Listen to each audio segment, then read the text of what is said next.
That's our living, though. For Darwin, thank you for being here and representing our management for the fire department, and to every one of you guys that make such a difference in saving lives with EMS and with rescue and with the fire.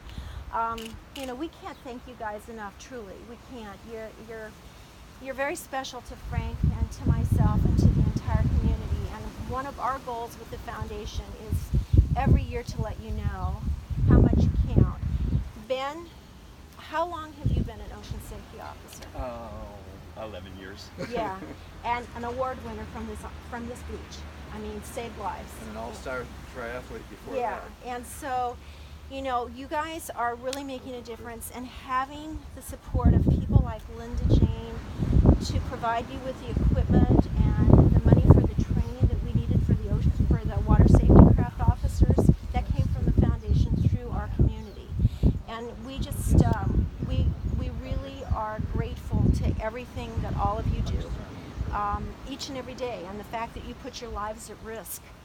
And we can't begin to thank you. That's what started our foundation 21 years ago when our son fell off a cliff at Pololu. And it took the rescue team over 10 hours to recover him, and they risked their lives to get him out of there. They didn't know us, they didn't know him, and yet I mean, even after the mission was called off, they volunteered to stay, and they got closure for Frank and I. So we will always be grateful to all of you. We'll never be able to say thank you enough, and we appreciate everything you do every single day. I hope all of you really know that. I know that one of the guys that we honored the first year told me that he'd been a rescue worker for 17 years, saved countless lives, and no one had ever said thank you to him. And I just want you to know we all are saying thank you to you, even though you may not hear it from the people you're rescuing because they're in shock, or they're stressed, or they don't even think to say thank you. Please know that we appreciate you so incredibly much each and every day, and all of the work that you guys are doing to help the volcano survivors, the people who are in harm's way, getting them out.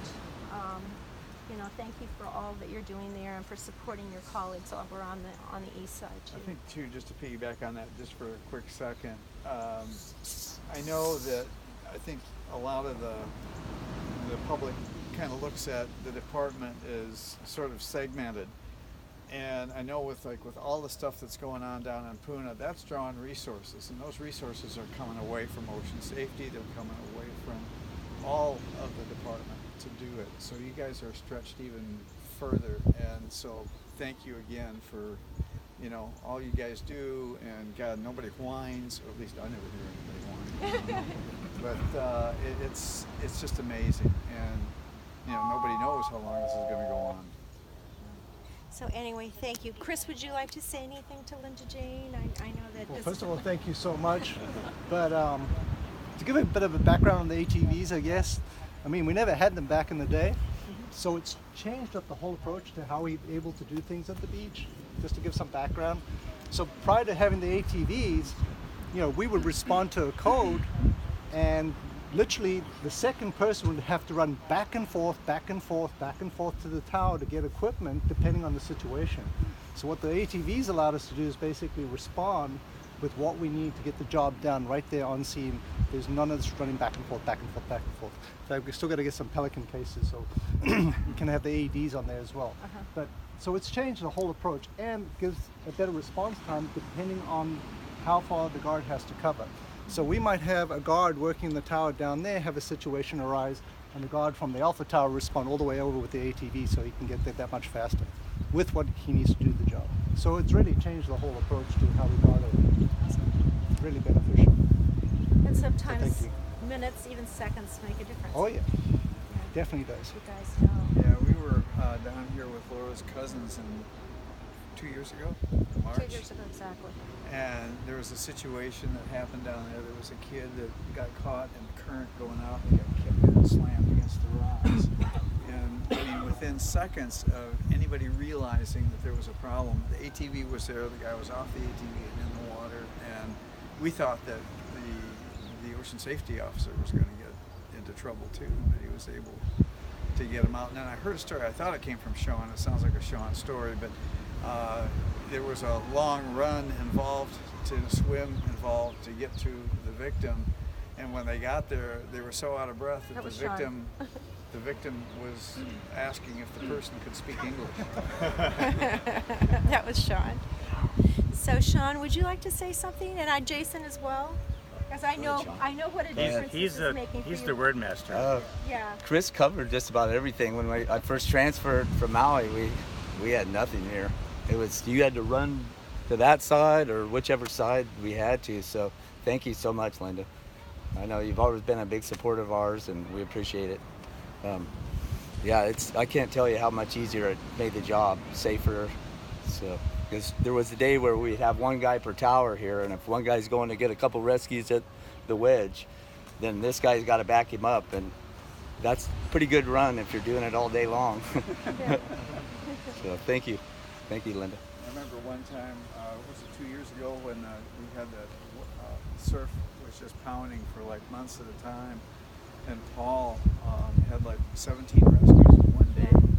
Yeah, Paul, so, and Ben, you probably want to say something because you work with speech all the time. Well, it takes a minute and a half to run with equipment down to that corner to get in the water from here. 30 seconds on this. Yes. And closing up at the end of the day, one day, I looked down into that corner down there, and there's two people in the rip. And I took the ATV down there. The wife had the husband in cross chest carry, and they're both getting sucked out. And Liana came with the ATV from that side, and we both made the rescue in the rip on the hotel side. No lifeguards were down on that side. Wow, I got goosebumps. Thank you. So already. Yeah, I'm sure the people who got goosebumps. I know, and the people who got saved would hug her too. Yeah. So thank you guys, and we can't thank you enough, Jane. Truly, Thank we you can't. for taking your loss, it was so tragic, and turning it into something so positive. And it's not just keeping our residents safe, but our visitors safe. And this is one of our, this is our best beach on this island. So many other visitors come here, and you look out and you're like, how does somebody even get in trouble here? But they do. You get a little bit of surf. But thank you for making it so that all of our first responders have the right tools to do what they do. And I love that you guys have your list constantly. I can just come up and say, what do you guys need? Let's go shopping. There's a lot of lists. Thank you for making that possible. And I love that you recognize the first responders also. So anybody else? Darwin, you want to say? Just from our administration side, you folks are always thanking us, and you don't. I don't know if you folks. I'm sure you folks do understand, but we can't express our gratitude enough for you two and everybody else who always provides so much for our department. It's unfathomable what you folks have done for us as a department, and we have to share the same gratitude back to you folks, because you folks have been awesome year in and year out. Thank It's been you. awesome. Thanks, Darwin. And we're the foundation is like the conduit, the pipe. I mean, it's the whole Big Island community that comes together, and Linda Jane leads the charge, and to get the stuff to you guys what you need. Well, everybody loves you. Everyone loves you. So it's so nice to be able to be that conduit, because there's such an outpouring of gratitude toward you, whether you realize it or not. Everybody appreciates all of you so much, and it's just a really nice, feel-good position for us to be able to provide you with the support that you need. And Chief Rosario did tell me he was so sorry he wasn't able to be here today, but he's at Civil Defense and Mayor's appointment first thing this morning, every morning, because of the volcano. But he was telling me that our island now is the envy of the other fire departments on the other islands, because our technology is actually better than everybody else's. So that's thanks to people like you and the community for doing this. So thank you. Well, it's one thing to start a vision like you did, but it's extremely difficult to keep sustaining it, maintaining it, and having it grow. And the way you've created a community, to go this many years and just have it in a holistic, that's so amazing. It's got such a holistic feeling to it. So, it's a conduit, but somebody's got to be pushing it through. Yeah, pushing it down the line. I have been told I'm pushy. Who said that? But remembering well, Daniel, the early years, and a little poster with his pictures and your vision and where your heart is. It's pretty amazing. Thanks, Emily. Thank you so much. Well, I think that's it, guys. Thank you you, guys. so much. Thank you. Thank you very much. So that was the dedication of the ATV that Linda Kelly donated, and gosh, over $1 million in services and all kinds of things. Like here at Hakuna, even a sound system that the lifeguards have. But for 20 years, when Laura and Frank lost their son Daniel, who I knew, Frank and Laura, my dentist for 30 years till they retired. Frank is from Detroit. There's just a lot of heart there. But what an amazing job they've done in rallying the whole community over 20 years to create so many pieces of equipment and everything for the Hawaii County Fire and Rescue and Fire Department. And just amazing, how far this island has come because of the Danny Sayre Memorial Foundation. So you can find them online and get involved, see what they're doing. And if you come to Hawaii, you'd be amazed how many visitors are rescued by our Hawaii County Fire Department. So aloha to them. It was a nice ceremony out here at